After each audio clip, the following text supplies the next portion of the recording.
오늘 우리에게 주시는 하나님 말씀 구약성경 스바냐 3장 17절 한 절 말씀입니다.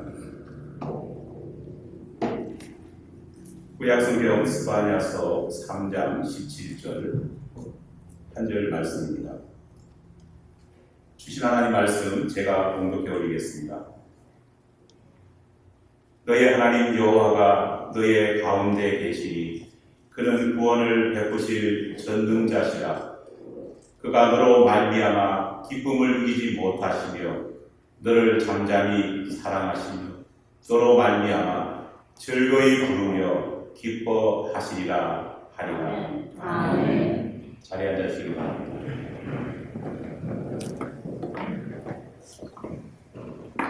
처음이라는 말에는 참 특별한 의미가 담겨 있는 것 같습니다. 여러분, 첫사랑, 첫 직장, 첫 아이라고 하는 이야기를 들으면 정말 특별한 감흥이 마음속에서 일어나지 않습니까? 난생 처음 경험해보는 이 첫 순간은 세련되지 못하고 거칠고 미숙하지만 무언가 신선함과 설레임이 그 속에 담겨져 있습니다. 그래서인지 우리는 처음이라는 말을 좋아하고 처음이라는 그곳으로 돌아가고 싶어 합니다. 요한계시록 2장을 보면 예수님께서 에베소 교회를 향해 책망하시는 장면이 나옵니다. 너희에게 책망할 것이 있으니 너희가 첫사랑을 버렸노라. 첫사랑, 다시 말해 처음 품었던 그 사랑의 마음이 변질되었다. 그 말씀을 하시면서 너무너무 안타까워하셨습니다. 도대체 주님께서 첫사랑을 버렸다는 이 말씀은 무엇을 에베소 교회가 버렸다는 말씀일까요? 지난 주간 저희 큰딸아이의 생일날이 있었습니다. 공부하러 집 떠나서 멀리 살고 있기 때문에 예전처럼 직접 만나서 생일을 축하해 줄 수는 없었지만 그래도 아침 큐티를 마친 다음에 딸아이에게 카톡으로 생일 축하 이모티콘을 쏴 보냈습니다. 그리고 혼자 한동안 방 안에 앉아서 24년 전에 하나님께서 저에게 큰 딸을 주셨을 때 그때 아이와의 첫 만남을 한번 조용히 돌아보며 생각해 보았습니다. 산부인과 산실 문 밖에서 초조하게 기다리고 있었는데 산실 문이 활짝 열렸습니다. 그리고는 불과 몇 분 전에 세상 빛을 처음 본 아이가 얇은 포대기에 쌓여서 나왔습니다. 그것이 첫 만남이었습니다.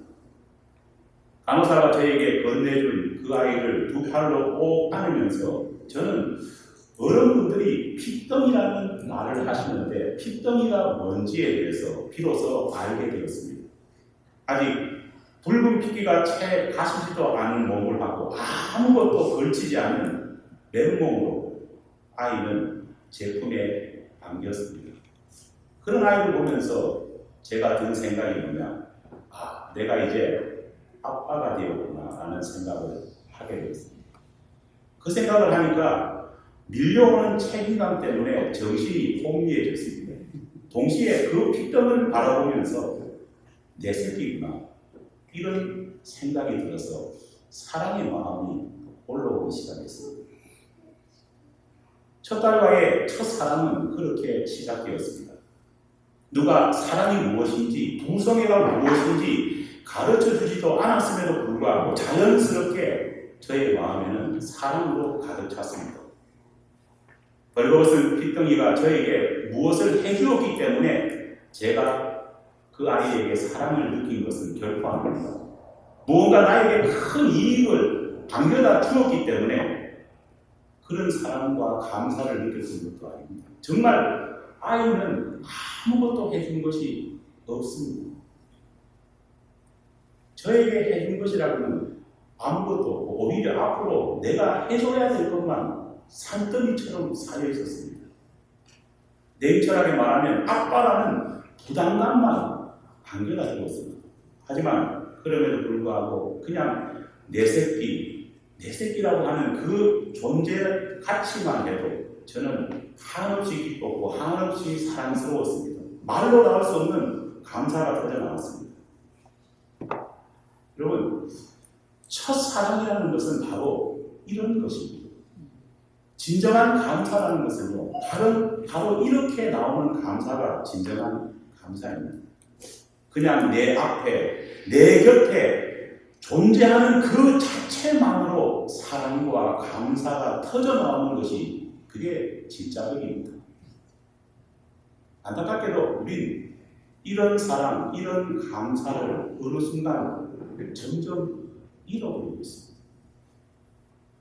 아이가 크면서 우리는 내 앞에, 내 곁에 그 아이가 있다는 사실만으로 감격했고 감사했던 그 마음을 점점 잃어버립니다. 대신 내 자식이 내가 원하던 어떤 결과와 어떤 결실을 가져와야지만 감사와 아이에 대한 사랑이 북받쳐 오르는 것입니다. 내 아이가 다른 아이보다 무엇 하나 더 뛰어나야지 사랑스럽고 내 아이가 다른 아이와 비교해 볼 때 더 똑똑해야 감사가 터져나오는 그런 상황이 되어버립니다. 내 곁에 있다는 존재만으로도 감사했고 사랑했고 그랬던 시절이 있었는데 이제는 뭔가 만들어내고 가져와야지 그 결과물이 내 눈앞에 보여야지 사랑하고 감사하는 그런 상태가 되어버립니다. 처음 마음, 초심을 잃어버린 것입니다. 그런 우리에게 하나님께서는 다시 처음 마음, 첫사랑을 회복해야 한다고 말씀하십니다. 이것은 그냥 권유하는 것이 아니라 명령하고 계십니다. 오늘 본문 말씀은 우리가 잃어버린 첫사랑에 대해서 말씀하고 있습니다. 우리가 하나님을 향해 품어야 할 사랑이 무엇인지 또 우리를 향한 하나님의 사랑이 어떤 것인지에 대해서 오늘 본문 말씀은 명확하게 이야기해 주고 있습니다. 너의 하나님 여호와가 너의 가운데 계시니 믿습니까? 우리가 하나님께 감사하고 하나님께 사랑할 수밖에 없는 이유가 바로 이 한 구절에 있습니다. 하나님 아버지께서 내 곁에 우리 가운데 계시기 때문에 그 하나만으로도 하나님을 사랑하고 하나님께 감사를 돌릴 수밖에 없는 것입니다.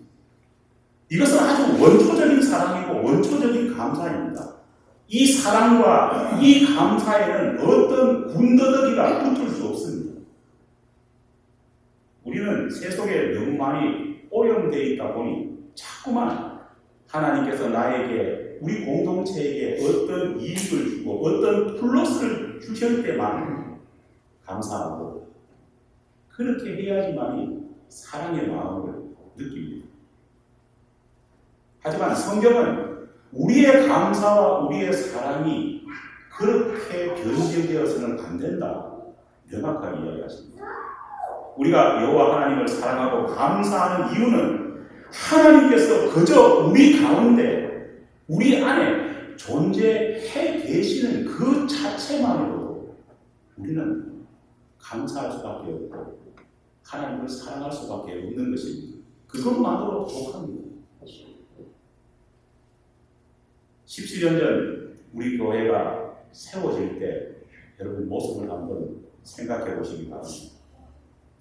가패연한 연약한 교회가 무엇이 엄청나고 특별한 것이 있었겠습니까? 어떤 특별한 것이 있지 못했을 겁니다. 정말 말 그대로 조금 전에 말한 저희 큰아이처럼 핏덩이에 불과한 작은 교회가 세워졌을 뿐입니다. 그럼에도 불구하고 그 세워진 교회에 감격하고 감사했던 사람들이 있었습니다. 왜 그랬을까요? 하나님의 계획하신 아래에서 이 지역에 하나님의 몸된 교회가 태어났다는 자체만으로도 감사했고 그 작은 공동체 안에 하나님이 머물고 계시고 역사하신다는 자체만으로도 감격했을 것입니다. 지금도 우리가 함께 모여서 이 좋은 이웃 교회를 몸담고 있고 이 교회에 우리의 신앙의 터전을 삼고 믿음의 산실로 믿고 있는 이유 역시도 동일합니다. 다른 이유가 없습니다. 하나님께서 이곳에 존재해 계시고 하나님 안에서 매주마다 하나님의 다른 말씀이 선포되고 우리 공동체 가운데 하나님이 늘 곁에 계시고 역사하시기 때문에 그 하나만으로 우리는 우리 교회를 사랑하고 우리 교회를 향해서 또 역사하시는 하나님을 향해 감사할 수 있는 바로 이것이 주님의 몸된 교회입니다. 여러분 그 외에 더 무엇이 필요하겠습니까? 무슨 감사의 조건, 무슨 사랑의 이유가 더 붙을 수 있겠습니까? 흘러간 세월 속에 교회가 훌쩍 커버렸다고 교회를 향한 이런 마음이 사라져버린다면 바로 그것이 첫사랑을 잃어버린 겁니다. 하나님께서 우리 교회와 늘 함께 계심을 날마다 경험하고 체험하는 그런 역사의 현장이 사라져버린다면 그것을 상실해버린 교회는 교회일 수 없습니다. 어떤 세상적인 이익이나 편의가 없음에도 불구하고 오직 하나님만 계신다는 그 존재 자체만으로도 감사하고 사랑하고 함께 그것을 이루어갈 수 있다는 그 이유만으로도 우리 교우들을 사랑할 수 있는 것, 한눈 팔지 않고 계속 달려갈 수 있는 것, 그것이 바로 진정한 교회이고 우리의 소망입니다. 그가 너로 인하여 기쁨을 이기지 못하시며 너로 인하여 즐거이 부르며 기뻐하시리라. 믿습니까? 네. 바로 이것이 우리가 몸담고 있는 이 좋은 이웃 교회를 사랑하고 자랑스러워할 수밖에 없는 이유입니다. 우리가 우리 교회를 생각할 때마다 즐거워하며 기뻐할 수밖에 없는 이유는 왜 그렇습니까? 하나님이 먼저 우리 교회와 우리를 바라보시면서 기뻐하시고 즐거워하고 계시기 때문입니다. 왜 그럴까요? 하나님께서 교회와 성도를 향해 기뻐하시는 이유, 즐거워하시는 이유는요, 구원을 베푸실 전능하신 하나님을 굳게 믿고 있기 때문입니다. 믿음의 선한 사업을 싸워나가는 모든 모습 하나하나를 바라보시면서 자기 이익이 아니라 오직 한 분 하나님만 바라보면서 희생할 수도 있고 내어놓을 수도 있고 그 모습 가운데 견딜 수 있기 때문에 그 모습 보시면서 하나님은 우리를 바라보시며 기뻐하고 즐거워하는 것입니다. 사실 우리 교회는 무엇 하나 내세울 것 없는 그런 작은 교회입니다. 하지만 그렇기 때문에 우리는 하나님께서 우리와 함께 존재해 계신다는 그 사실만 더욱더 두드러져 보일 뿐입니다. 많은 것을 가지고 있다고 한다면요, 하나님의 역사하심이 제대로 보이지 않을 겁니다. 왜냐? 가진 것으로 그것을 덧칠할 수 있기 때문입니다. 그러나 우리의 공동체가 연약하기 때문에 날마다 하나님의 역사하심을 더 두드러지게 우리는 바라볼 수 있습니다. 우리 교회를 통해서 여러분들 이익이나 편의를 받을 기대를 하고 계십니까? 없습니다. 참 다행스러운 거는 더위가 가셔가지고 좀 나은데 7월, 8월 에어컨도 안 되는 이곳에서 재영이 사모님 부여하면서 보고를 드십니다. 너무너무 덥지 않았습니까? 그런 편의조차도 우리는 누릴 수 없습니다. 그러나 그럼에도 불구하고 그 어려운 가운데서도 이겨나갈 수 있는 이유는 이곳에 하나님이 계시고 편의가 없다는 그 사실 때문에 오히려 우리가 하나님만 바라본다는 믿음을 더욱더 선명하게 할 수 있기 때문입니다. 여러분, 사랑과 감사는 선명해야 됩니다.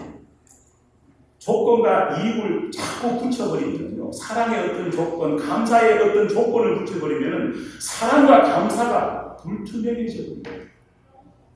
그러기에 사랑과 감사는 선명하고 분명할 필요가 있습니다.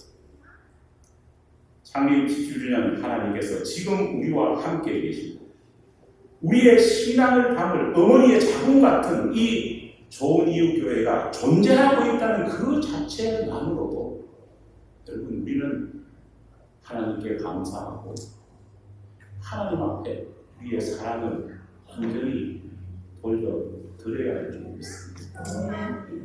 창립 17주년 우리의 자랑이 무엇이겠습니까? 우리의 소망이 무엇이겠습니까?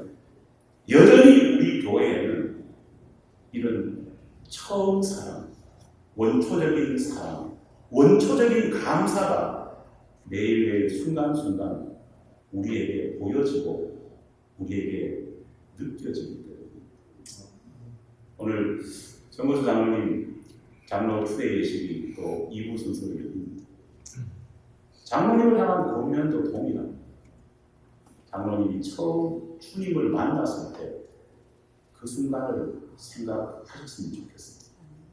여러분도 장로님의 추대식을 보면서 그 순간을 생각해 봤으면 좋겠습니다. 제가 고등학교 때 비록 모태신앙자였지만 하나님을 인격적으로 만난 그날을 생각해 보았습니다. 희한한 것은 하나님을 인격적으로 만난 그 날에는 하나님만 존재하면 다 가진 것처럼 너무너무 기뻤습니다. 그런데 세태가 묻어가고 세월이 가는 날수록 목사인 저에게도 자꾸 조건이 덕지덕지 붙습니다. 하지만 중요한 것은 우리의 처음 사랑, 처음처럼 나가야 되는 그 사랑의 모습은 다른 조건이